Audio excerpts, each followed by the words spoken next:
अगर मैं आपसे पूछूं कि चैट जीपीटी एआई है या मशीन लर्निंग या फिर डीप लर्निंग एआई से अलग चीज है या एआई का ही हिस्सा है। इंटरनेट पे ये तीन टर्म्स इतनी बार यूज होती हैं कि बहुत से लोग इन्हें सेम चीज समझने लगते हैं और ऑनेस्टली ये कंफ्यूजन बिल्कुल नॉर्मल है, लेकिन सिर्फ इस वीडियो के लास्ट तक आपकी ये कंफ्यूजन हमेशा के लिए खत्म हो जाएगी। Welcome back to AI course for beginners. पिछले लेक्चर में हमने एआई की डिफरेंट टाइप्स देखी थी, लेकिन आज के लेक्चर में हम देखेंगे कि एआई, मशीन लर्निंग और डीप लर्निंग एग्जैक्टली होता क्या है। इन तीनों का कनेक्शन समझने के लिए सबसे पहले एक एग्जांपल लेते हैं। इमेजिन कीजिए एक सिटी है, उस सिटी के अंदर एक सोसाइटी है और उस सोसाइटी के अंदर एक हाउस है, यानी city, society, house. House society के अंदर होता है और सोसाइटी सिटी के अंदर होती है, कभी उल्टा नहीं होता। एआई भी बिल्कुल इसी स्ट्रक्चर को फॉलो करती है। पहले आर्टिफिशियल इंटेलिजेंस है, आर्टिफिशियल इंटेलिजेंस के अंदर मशीन लर्निंग और मशीन लर्निंग के अंदर भी डीप लर्निंग। ये पूरा लेक्चर का सबसे इम्पोर्टेंट डायग्राम है, इसको याद रख लीजिए। अब एक क्लियर करके समझते हैं। सबसे बड़ी और बाहर वाली लेयर है आर्टिफिशियल इंटेलिजेंस। एआई एक सिंपल फील्ड है, इसका गोल सिंपल है, मशीन को ऐसे काम करवाना जो नॉर्मली ह्यूमन इंटेलिजेंस डिमांड करते हैं। लेकिन एआई हमेशा लर्निंग यूज करे ऐसा जरूरी तो नहीं है।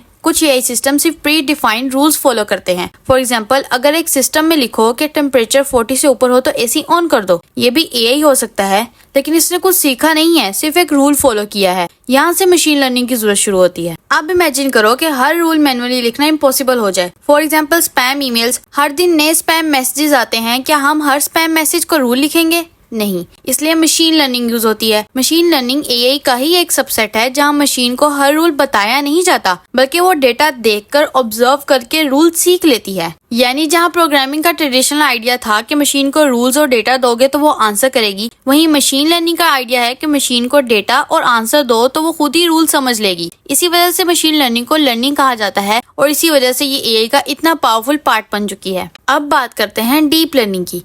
डीप लर्निंग मशीन लर्निंग का ही एक एडवांस्ड हिस्सा है, लेकिन इसमें मॉडल सिर्फ रूल्स या सिर्फ बेसिक पैटर्न नहीं सीखता, बल्कि इसमें चेंज आता है स्ट्रक्चर में।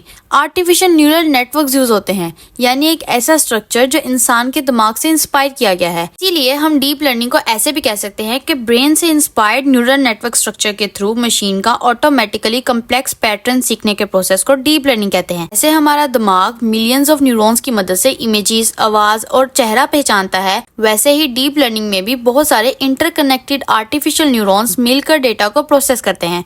इसी वजह से डीप लर्निंग उन प्रॉब्लम्स को सॉल्व कर सकती है जो नॉर्मल मशीन लर्निंग के लिए काफी डिफिकल्ट होती है, क्योंकि यहाँ मशीन रूल्स पर काम नहीं कर रही होती, बल्कि वो इंसान के दिमाग की तरह हर काम को समझने की और लर्न करने की कोशिश करती है। तीनों को इकट्ठे देखें तो आर्टिफिशियल इंटेलिजेंस मतलब मशीन को इंटेलिजेंट बनाना, मशीन लर्निंग मतलब डेटा से सीखना और डीप लर्निंग मतलब न्यूरल नेटवर्क्स की हेल्प से कम्प्लेक्स पैटर्न ऑटोमेटिकली सीखना। ये तीन अलग कॉम्पिटिटर्स नहीं है, ये एक दूसरे के अंदर एग्जिस्ट करते हैं। अब रियल लाइफ एग्जांपल्स देखते हैं। गूगल मैप्स एआई यूज करता है, उसकी प्रेडिक्शन के लिए मशीन लर्निंग यूज होती है। इसी तरह फेस अनलॉक, ये एक एआई एप्लीकेशन है, मगर फेस रिकॉग्निशन के लिए डीप लर्निंग मॉडल यूज होते हैं। आज हमने सिर्फ एक डायग्राम समझा, लेकिन इस डायग्राम ने बहुत कंफ्यूजन क्लियर कर दी है। याद रखिए कि एआई सबसे बड़ा फील्ड है, मशीन लर्निंग एआई का सबसेट है और डीप लर्निंग मशीन लर्निंग का सबसेट है। जिस एआई ने सबसे ज्यादा लोगों की अटेंशन ले ली है वो है जनरेटिव एआई के। लोग तरह तरह की इमेजेस जनरेट करवा रहे हैं, कुछ अपनी असाइनमेंट जनरेट करते हैं, कुछ अपनी प्रेजेंटेशन जनरेट करते हैं। मतलब हर बंदा अपनी डेली लाइफ में जनरेटिव एआई यूज कर रहा है और इसे हम नेक्स्ट लेक्चर में पढ़ेंगे। चैनल को सब्सक्राइब कर लीजिए। मिलते हैं नेक्स्ट लेक्चर में।